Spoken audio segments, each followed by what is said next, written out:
You are listening to Two Heels and a Face Wrestling Podcast, a podcast where we believe wrestling is a buffet and there's something there for everyone. Make sure you're following us on all social media such as Twitter, Instagram, Facebook under Two Heels and a Face. That's number 2 Heels and a Face. Make sure you check out our website, twoheelsandaface.com. Era, 2 Heels and a Face. Thanks for listening to this episode of Two Heels and a Face Wrestling Podcast. On today's episode, we're going to do a little bit of wrestling catch-up in a sense. Wrestlemania just happened. Very, very big weekend. It feels like it's a weekend that's just becoming larger and larger as the years go by. Obviously, Wrestlemania has been 2 nights now. That's not a new thing, but there's that. Depending on who you ask, WrestleMania events start like Wednesday, Thursday. Yeah, it's for someone who, I think for you and I, for people who have been more selective in what we watch, really is I think about a good way of putting it. We really only watch a lot of local stuff. It feels like an even more overwhelming weekend because there's 2 nights of WrestleMania to watch, and then there's a bunch of indies. But we were able to watch some things for WrestleMania. We'll talk about that, recap the buffet bracket quickly. But most importantly on this episode is a little bit of a preview for the upcoming freelance show on a Saturday freelance show in Freelance We Trust. So it's going to be a little medley of things. Chris, how you feeling? I'm feeling good, dude. And you were just talking about freelance, and this is when you can check that box and say that both of us are going to a freelance show, to the LSA. We did the Ego show, what was that, 2-3 weeks ago or something like that? Yeah, we did. We went to Ego Pro. That was to both of us going to the same show. A little bit closer to you, but I made it out there. And yeah, we enjoyed that, didn't we? That was tons of fun. And I'm glad that at least from what I've seen, Ego posting that it was a good turnout for him. It was what he expected, and hopefully that rolls into a yearly thing, or however he feels like running. I don't know what those plans are, but it was a good time. I like the venue. It's not so close to me. I feel like where I'm at right now, I'm like, it's the halfway point between LSA and Joliet. Oh, you're more halfway. Okay. I got my suburbs wrong. Yeah, no, but regardless, like my parents live out there too, so sure. I'm used to the drive. But regardless, like I think, like I was saying, I really like the venue. Anywhere you would be, you would get a good view of the ring. So that was exciting. And now this upcoming weekend, freelance, I'm finally coming back to the LSA. I can't remember the last time I was there. Return. You can't at all? I mean, maybe that's just because of the drinks, but yeah, no, I don't know when was the last time I went out there, man. It's been a minute. Yeah. I think that it has missed you. It told me. Speaking of venues, we're working on some written content. We're coming out with the top 5 indie venues local to the area. LSA probably on that list. We talk about that venue a lot. We enjoy this venue. But yes, it's both of us being there. That counts as one show where both of us have arrived. So we're going to rub it a little in Coda's face. We're a quarter of the way through the year, so we're on pace, I think, if we hit 1 a quarter. But not every show is at the LSA, so we got to maybe be a little strategic. Bit more frequent. Yeah. No, we'll get there. But for this one, I'm definitely excited. I need to be back at the LSA, and yeah, for sure, like show freelance some love. I mean, it's a promotion that we talk a lot about, and even though I haven't physically been out there, been keeping up with it, and it'll be good to be there in person and just kind of party it up with the rest of the crowd there. Of course. I want to we're going to get an update maybe this month. I think we're going to do a recap episode with Robert Anthony as well. Talk about the party that went on after, if he went to the casino after Ego Pro. And then also too, I think we're going to get a little Missa-mania recap and probably have Missa on as well. So those are upcoming episodes we're trying to do. But in the meantime, some other things that have happened that are LSA related, sort of, at least freelance roster related. is the buffet bracket happened, Chris. The buffet bracket The turned buffet out. bracket, we got champions. We got champions. They're winning nothing except a pat on the back and maybe a handshake. Maybe it's time for the Bang and Mathews to come back on. It's been a while since they've been on the podcast. Absolutely, like invite us out there for sure. If they want to come back, I think they're due for a quick check in with two heels in the face, and I mean we will recap the bracket real quick. I'm gonna find the graphic and put it up, but I mean they went against not the easiest teams either. So definitely not. I mean, I think that a couple things that swung, because we did the voting on Twitter. I'm not going to call it X. We did the voting on Twitter and Insta. The bracket was aligned so that GPA and Laney would face Joey, Jet, Avalon, and Sierra. Joey, Jet, Avalon, and Sierra, I think, winning their match going into the Instagram poll, and they lost. They got turned around by like 8 or so votes. So that was one that kind of swung. I think all the other votes are pretty straightforward. A lot of Bussy love, of course. But yeah, Bang and Mathews, and it's been so long since we talked to them, Chris. They were like, it's been a minute. They're still young. When we talked to them, they felt like fresh grads. They felt like these people just graduated college and they have no clue what the world holds for them. Now you see them, and they were in Philadelphia wrestling for GCW, so they're making Wrestlemania trips. A lot of people on the freelance roster aren't booked on Mania weekend, and they want to be. Bang and Mathews are there. And they've just grown a ton. They've grown a ton. So it'll be like talking to someone who's now very rugged in the workforce, that 25, 30-year age where they're like, yeah, I've had a bunch of jobs, but they still got they've definitely made towns and gathered titles along the way. So, I mean, yeah, the semifinals was GPA and Laney Luck versus Bang and Mathews. Yep. The first went up against Latinos Most Wanted, so you can see that, and then at the final was Bussy going against Bang and Mathews. So not the easiest of matches there, but they pulled through.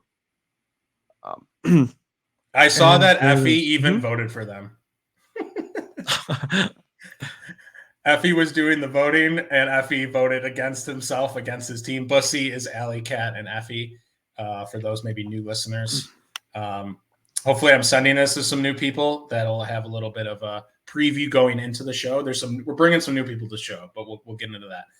But yeah, congrats to Bang and Mathews on the buffet bracket victory. Tag teams, a new one we've done this year. There it is. Chris, you were key with the art this year. I mean, I'm just very impressed. So you had our whole aesthetic down. So great job on that. Appreciate it. I mean, I think I try to make things better every year. So, but yeah, like, what? So, the hardest part is getting those the photos, right, of the wrestlers, the what is it called, the promos, the vignettes, like the ones that they have for like 8x10s or match cards. Yeah, 8x. That's what I'm thinking. Yeah, exactly. Yeah. Because I mean, it's hard to get one where they're just by themselves. I can take the background out, but sometimes there's some design over their faces or something because of the poster board or the poster design that they have. So that's always the challenge. And for sure, and for Bang and Mathews for sure, if you can get some promo pics out there into the interwebs, definitely do so. It's definitely hard to find one of theirs as a tag team. I found some individuals, but I definitely wanted to capture that tag team. They need to visit Basil. If Basil's still doing those, because his always turned out pretty spectacular. I started seeing Basil making his rounds back into the indies and doing some other work. I don't know if he has some, in the collection, but yeah, for sure, definitely hit up your photographers and get those shots.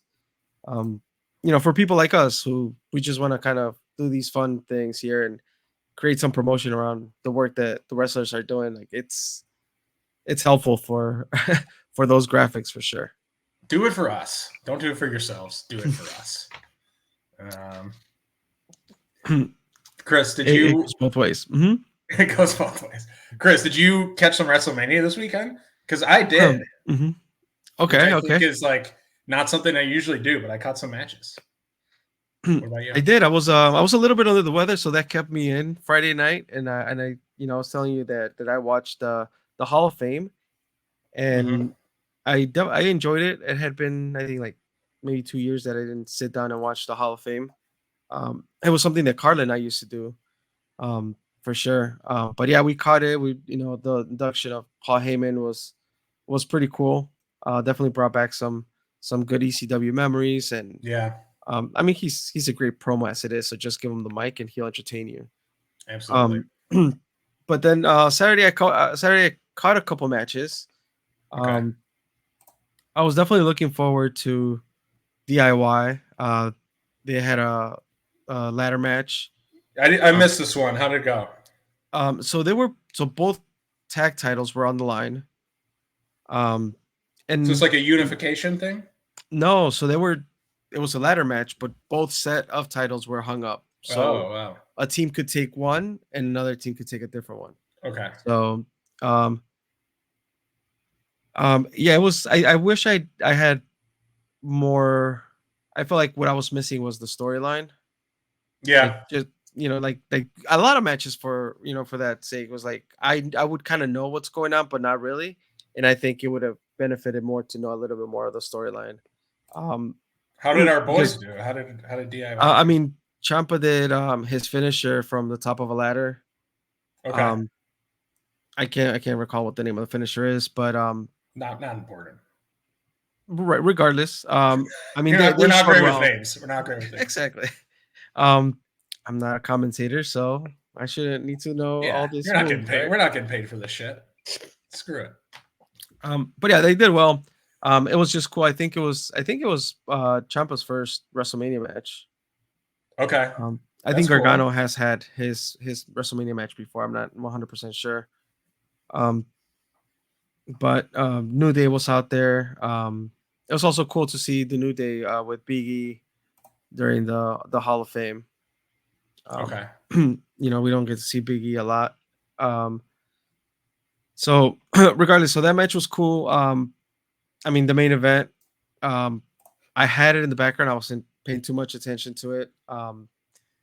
But that tag match was pretty entertaining. It was wild to see The Rock back again in the ring. So that was, yeah, he looks so different, doesn't he? and he slimmed down, right? He looked like thinner to me. Like, I mean, you would see The Rock as like this muscular guy, like over the years that now we're used to seeing. Thinner than like those when he started going viral for like working out of the gym at like 3 a.m. videos. Like thinner than that, you mean?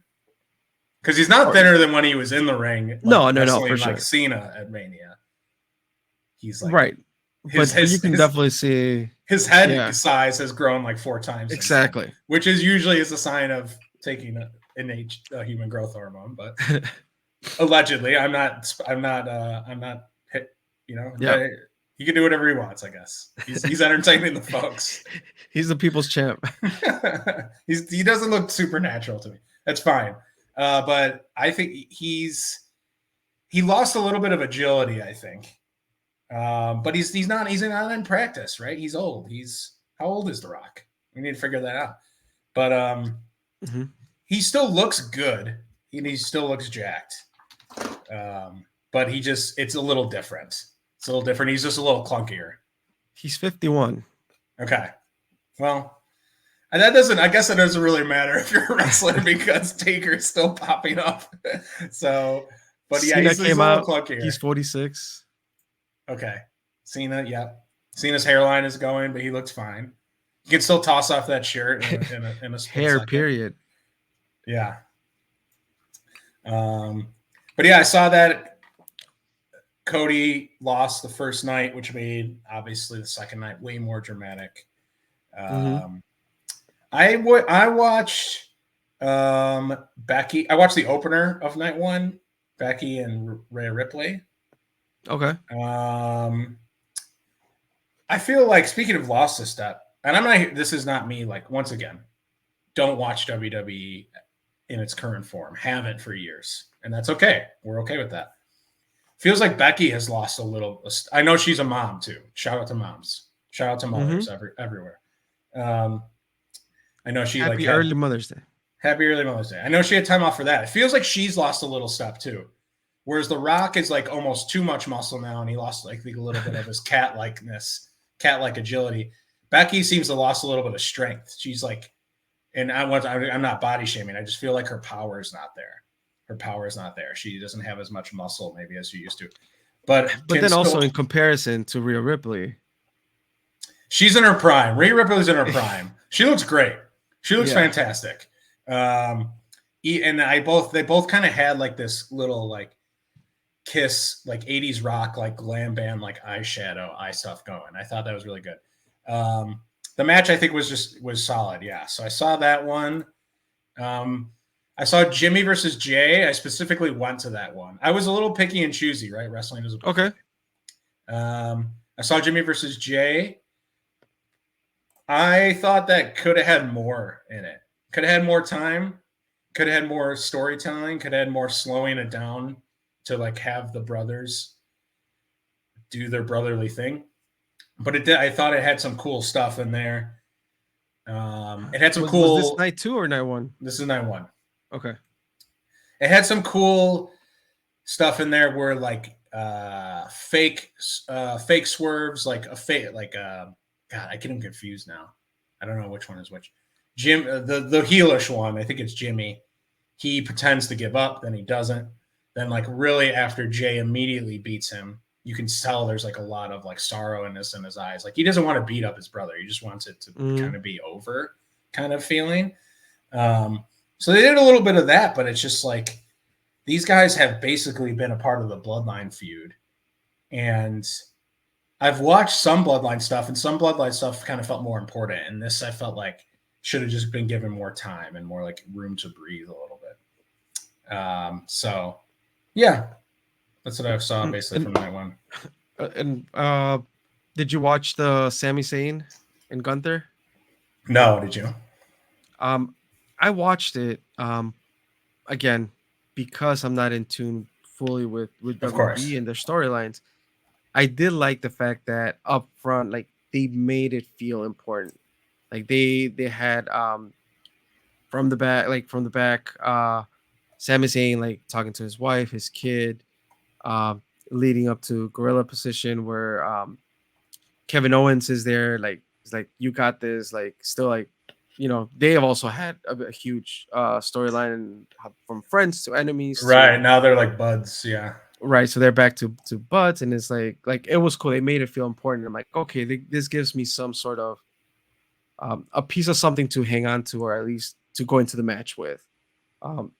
So I mean, the packages too, like I can't remember exactly what matches, but like they also did a pretty good job in certain matches giving you background into that story.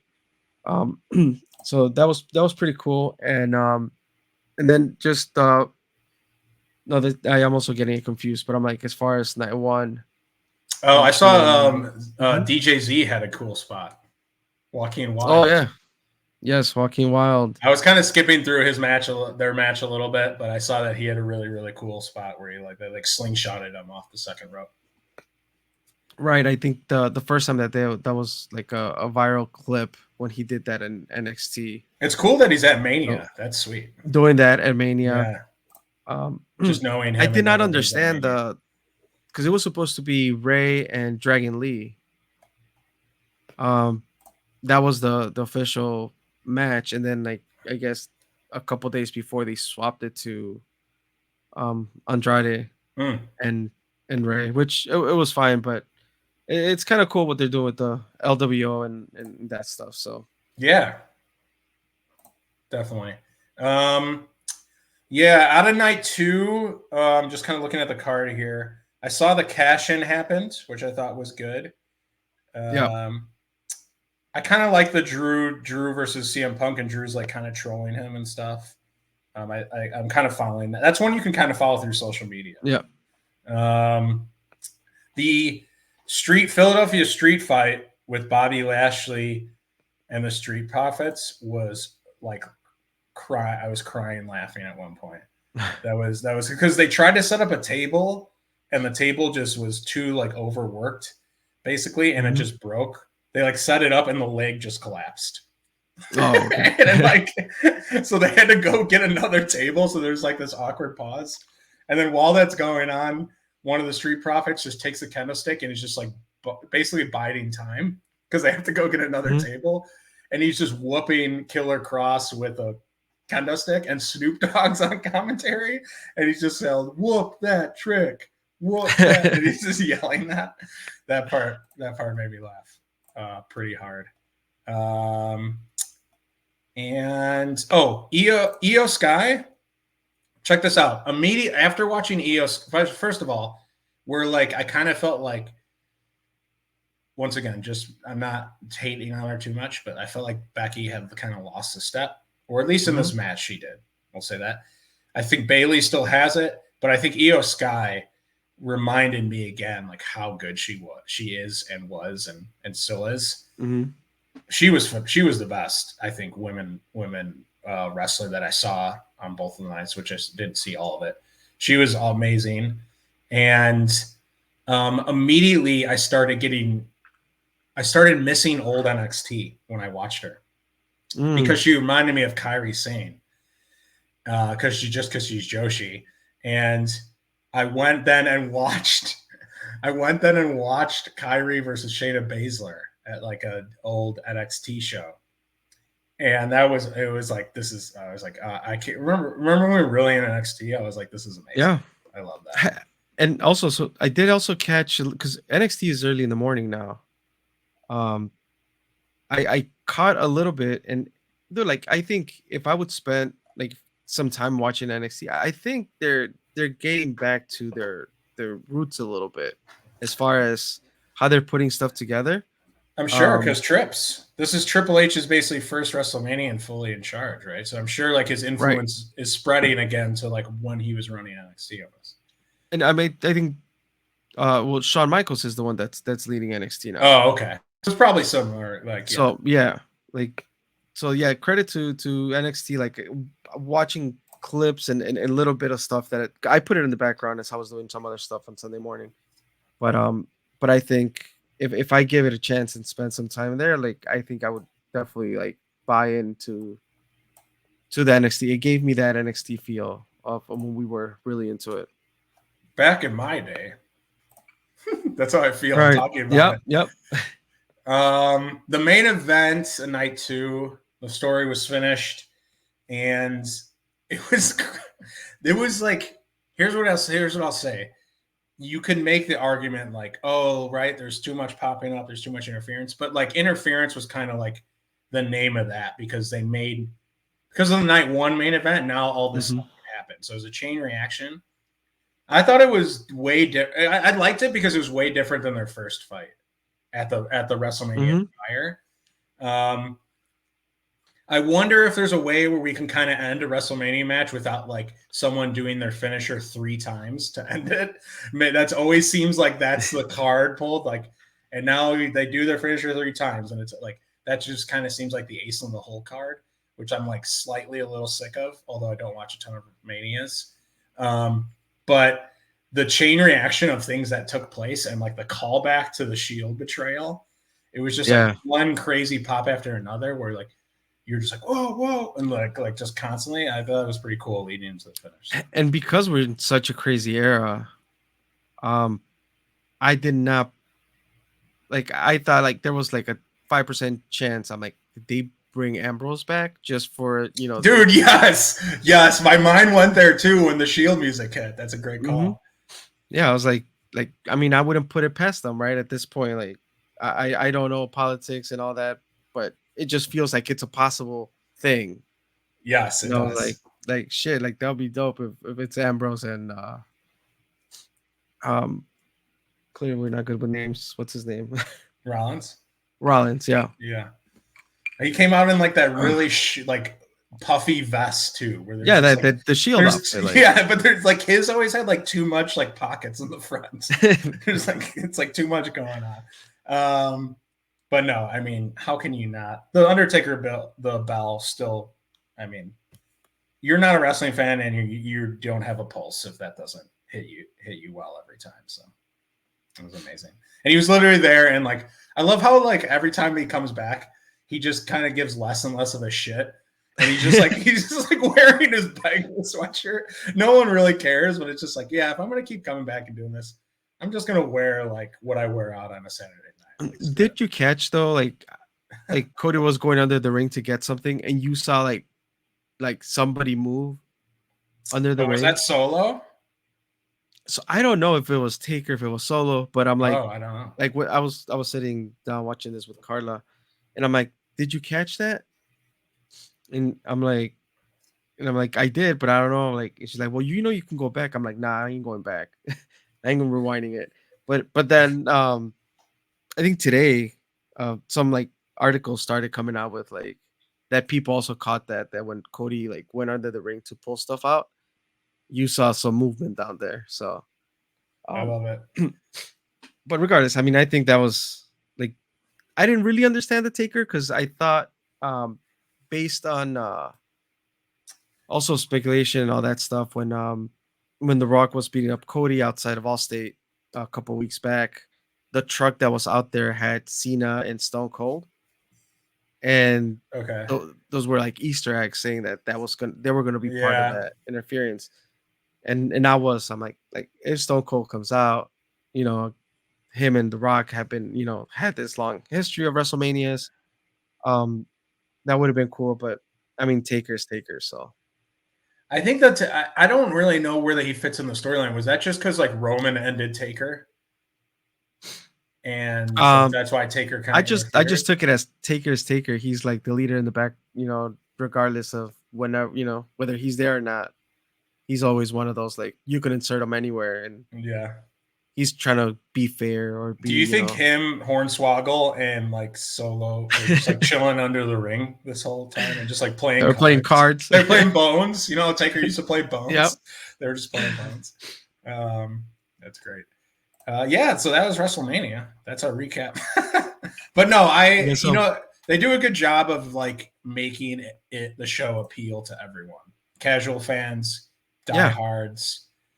There's still some probably stuff in there that I missed that like because I haven't been watching. But then there was some stuff I caught because I have watched in the past, like the Shield callback and stuff like that. So yeah, it really is truly still a spectacle, honestly. They get celebrities involved still, not to the point where it feels weird either. Like Snoop Dogg on commentary felt fine, felt normal. Him and his gold title, I'm like, why are you letting him walk around with the title? But there's titles everywhere. The Rock got one at the Hall of Fame. Right? I'll get you a title. I'll get you a title for Saturday. Get Freelance another title. Get Freelance another title. Hey, shout out to of course he listens, Damian Priest. Is like it was like I did not expect him. Like I completely forgot that he had the briefcase to begin with. His cash in, and then seeing that he's the first Puerto Rican to win a heavyweight title. Oh shit! History. In 50 years, I think. Oh, I can't recall the last one that had it. Not history, but it's been over 50 years or something like that. And I do think that they're doing like it's pretty cool what they're doing with their faction with Dominic Mysterio and like I think they also have Rhea Ripley has the women's title. I don't think they lost the tag titles. Okay. So, but not yeah, doing the whole title thing, but yeah. Yep. Cool. Freelance Saturday, shall we? Freelance We Trust. This is the return of Mustafa Ali. The Mustafa Ali, yep. The show has been sold out for a hot minute. Different that it's on a Saturday. I got a friend and his wife coming, and Margaret has coworkers coming. I don't think these coworkers are even know what wrestling is. They might, but they're not exactly sure, and that's okay. That's okay. This is not a judge. This is a positive cast, not a judgmental podcast. But my friend who's coming with his wife, he grew up watching. We used to have Rumbles in his basement, to be fair. And I think he was a huge Bret Hart stan growing up. I think Okay. it was Bret, yeah. And I remember him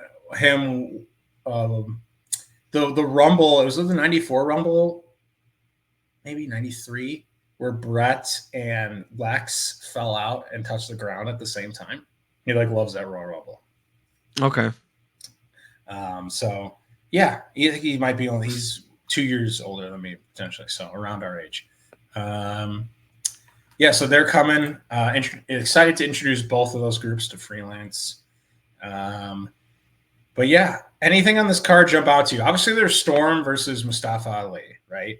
That's really going to be the main event. Yeah. Huge test for Storm.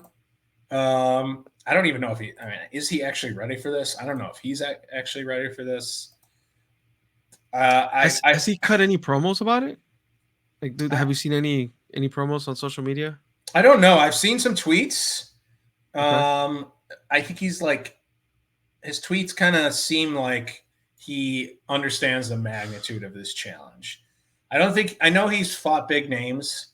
This is the biggest wrestler that he's fought in terms of his freelance title run, because this is a huge name, as well as someone still probably in their physical prime or close to it.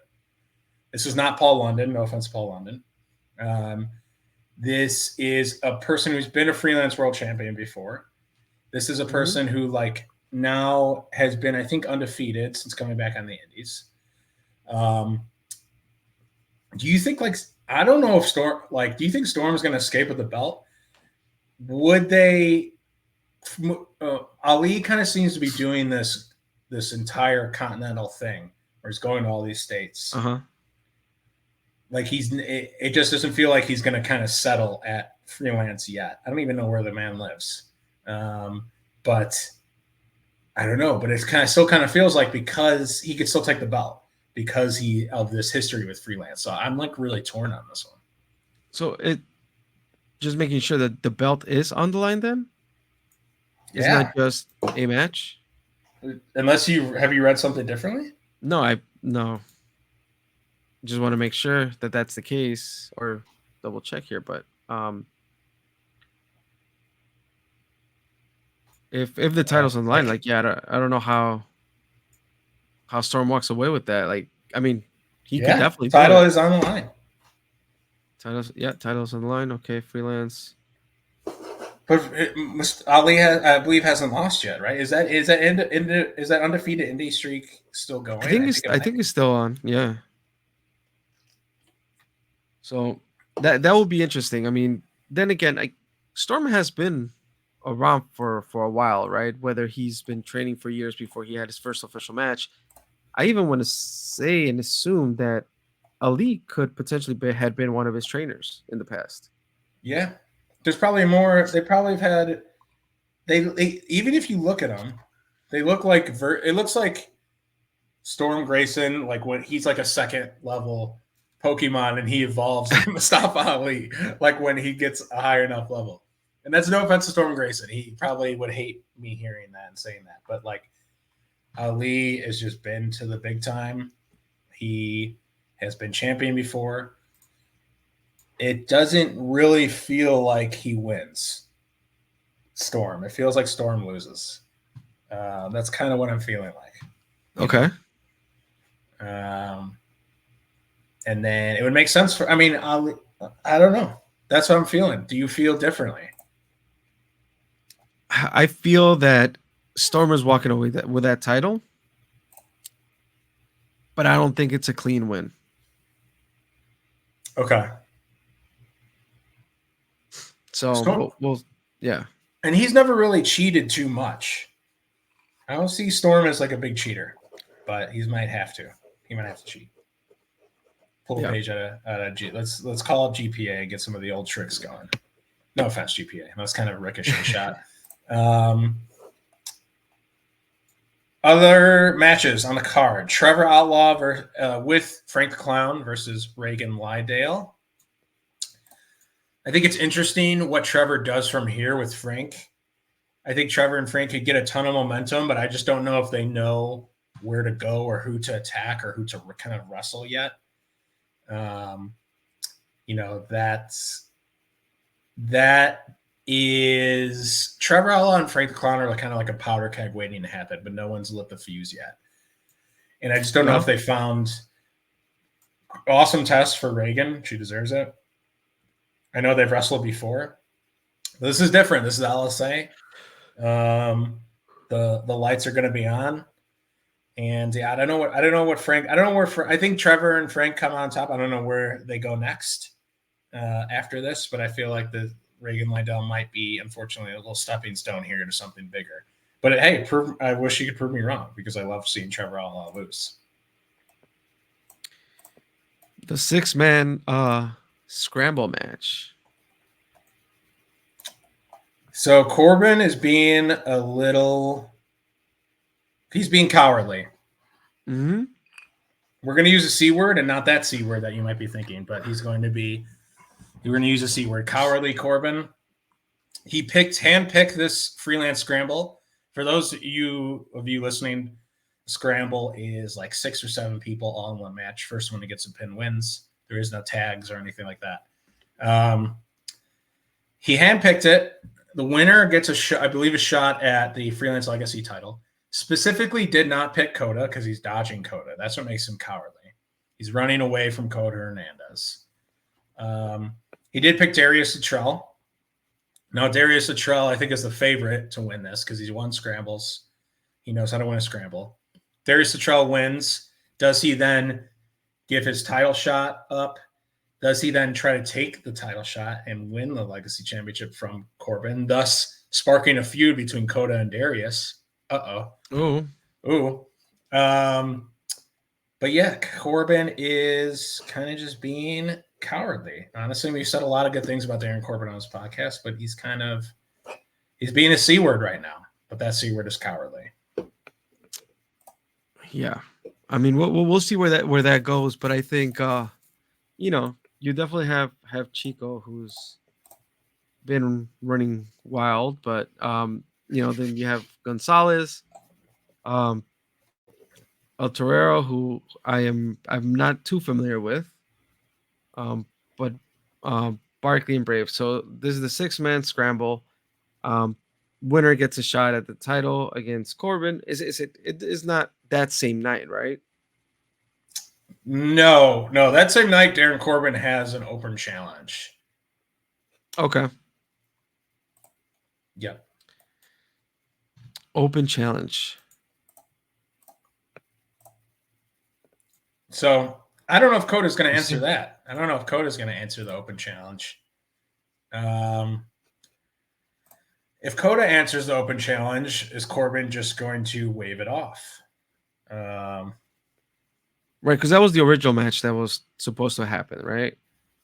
No, they were supposed to face each other, and then he called it off. I think, was it last freelance show? No, he said he's going to give. Kota's going to get the match he's always wanted.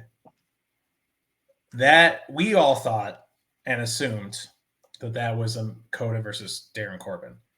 Kota, I believe, was gifted some other match that is not obviously the shot at the freelance title. So Corbin has been dodging Kota.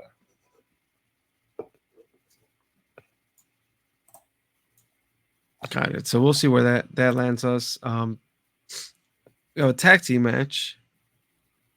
Bussy versus PME. Bussy versus PME. Experience. Yep. The Bussy reign, freelance tag title reign. That means we're going to see a lot more of Effie.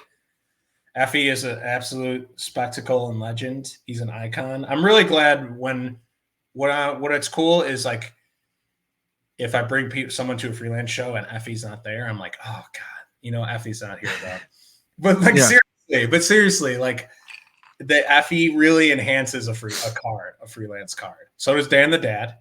Dan the Dad is not on this one, but like seeing those two is like that's just like, and when I feel like Freelance is at their strong. I know you can't have them on every card. They can't be on every card, but like if you were to do a Freelance Dream card, Effie is on the card. Dan and Dad is somewhere on the card. So it's cool that people get to see Effie do his thing. So yeah, they're going to take care of business, I think, no doubt. Another tag team match. The buffet bracket champions, Bang and Mathews, Gage and Isaias Velasquez. Yeah. This is cool. Same engage, Isaiah Velasquez. Kind of a notice that it's not Saban and Coda, right? I feel like Right. Coda's got other things on his mind. We talked about it, but Isaiah's kind of filling in here, kind of like a student coach type of team, which could be really good. This one's going to be high flying and fun. Bang and Mathews always do their thing.